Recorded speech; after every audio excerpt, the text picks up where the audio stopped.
দেশের বিভিন্ন রাজ্যের সঙ্গে পশ্চিমবঙ্গে এসআইআর প্রক্রিয়া শুরু হতেই ভোটার তালিকায় নাম বাদ যাবার যে আতঙ্ক তারা করছে, ধর্মের কারণে বাংলাদেশ থেকে ভারতে এসে বসবাস করা নাগরিক তথা পরিবারগুলোর সেই আতঙ্ক দূর করতে আসরে নামল বিজেপি। সংশোধিত নাগরিকত্ব আইন 2019 আইনে নাগরিকত্ব পাবার আবেদন জানানোর পদ্ধতি নিয়ে কালিয়াগঞ্জের জেলা পর্যায়ের কর্মশালার আয়োজন করল বিজেপি। বৃহস্পতিবার দুপুরে দিনাজপুর জেলার বিজেপি নেতৃত্ব ও বাছাই করা দলীয় আইটি কর্মীদের নিয়ে নজমুল নাট্য নিকেতন মঞ্চে সিএএ বিষয়ক কর্মশালা অনুষ্ঠিত হয়। বিজেপির উত্তর ও দক্ষিণ দিনাজপুর জেলা সভাপতি নিমাই কবিরাজ এবং স্বরূপ চৌধুরী ছাড়াও বিজেপি নেতা বাসুদেব সরকার, বাবুলালা বালা, কমল দেবনাথ, সুভাষ গোস্বামী, গৌরাঙ্গ দাসের মতো নেতৃত্ব এই কর্মশালা পরিচালনায় ছিলেন।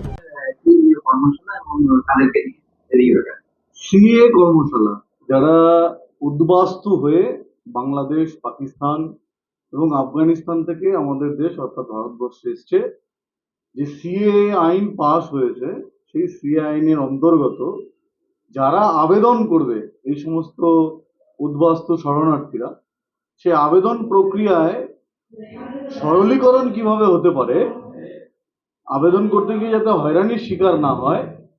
কারণ রাজনৈতিক অপপ্রচার বিভিন্ন মহল থেকে বিভিন্নভাবে উদ্বাস্তুদেরকে বিভ্রান্ত করার জন্য করছে।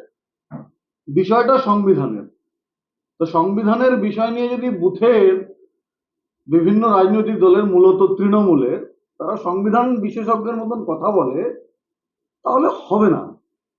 তার জন্য সাধারণ উদ্বাস্তু যারা, শরণার্থী যারা, যারা ধর্ম রক্ষার জন্য, জানমালের রক্ষার জন্য এই তিনটি দেশ থেকে এসছে, তাদের সিএ প্রক্রিয়ায় আবেদন করে ভারতের নাগরিকত্ব প্রদানের যে প্রক্রিয়া, সেই প্রক্রিয়ায় সরলীকরণ করার জন্য আজকে যারা অ্যাপ্লিকেশন করবে, কম্পিউটার এক্সপার্ট, তাদেরকে গভর্নমেন্ট অফ ইন্ডিয়ার, ভারত সরকারের যে হোম মিনিস্ট্রির যে ওয়েবসাইট আছে, যে ওয়েবসাইটে গিয়ে অ্যাপ্লিকেশনটা করতে হবে, সেই অ্যাপ্লিকেশন প্রক্রিয়াটা আমরা হাতে কলমে আর বিভিন্ন জেলার বিভিন্ন প্রান্ত থেকে আসা মানুষদের শিখিয়ে দিচ্ছি, যাতে তারা তাদের এলাকায় গিয়ে এই ধরনের ধর্মীয় শরণার্থী এবং উদ্বাস্তুদের অ্যাপ্লিকেশন প্রক্রিয়া সরলভাবে তাদের করতে পারে।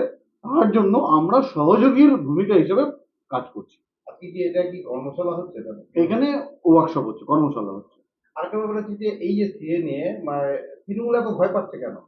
তৃণমূলের ভয়ের কারণ আপনারা জানেন। কারণ এই বাংলায় যখন মমতা ব্যানার্জি বিরোধী দলনেত্রী ছিলেন, বিরোধী ভুল বললাম, মানে বিরোধী রাজনৈতিক দলের নেত্রী ছিলেন, সেই সময় উনি অনুপ্রবেশ নিয়ে কত অ্যাগ্রেসিভ ছিলেন সেটা সংসদ ভবনের মধ্যেও দেখিয়েছিলেন। 34 বছর বামফ্রন্টরা এই তাদেরকে নিয়ে রাজনীতি করে গেছে।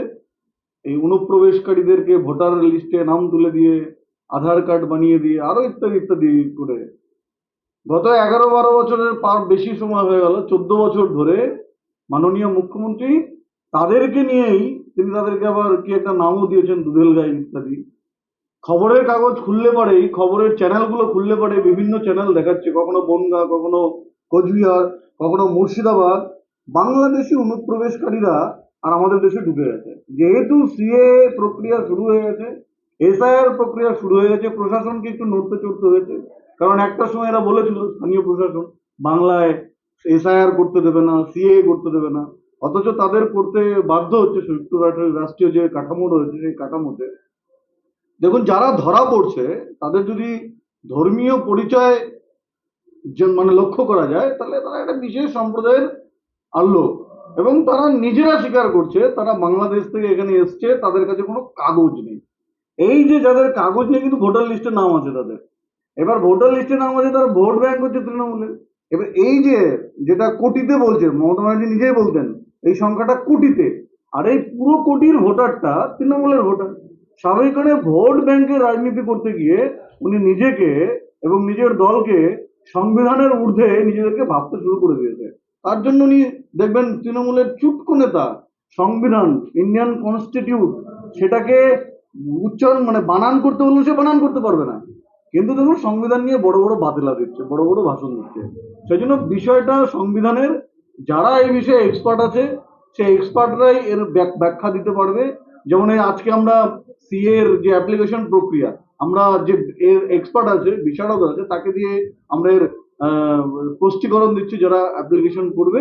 ওইরকম ভাবে যারা সংবিধানের সও জানে না তারা চিল্লাচ্ছে। চিল্লানোর কারণ রাজনৈতিক, আপনারা জানেন।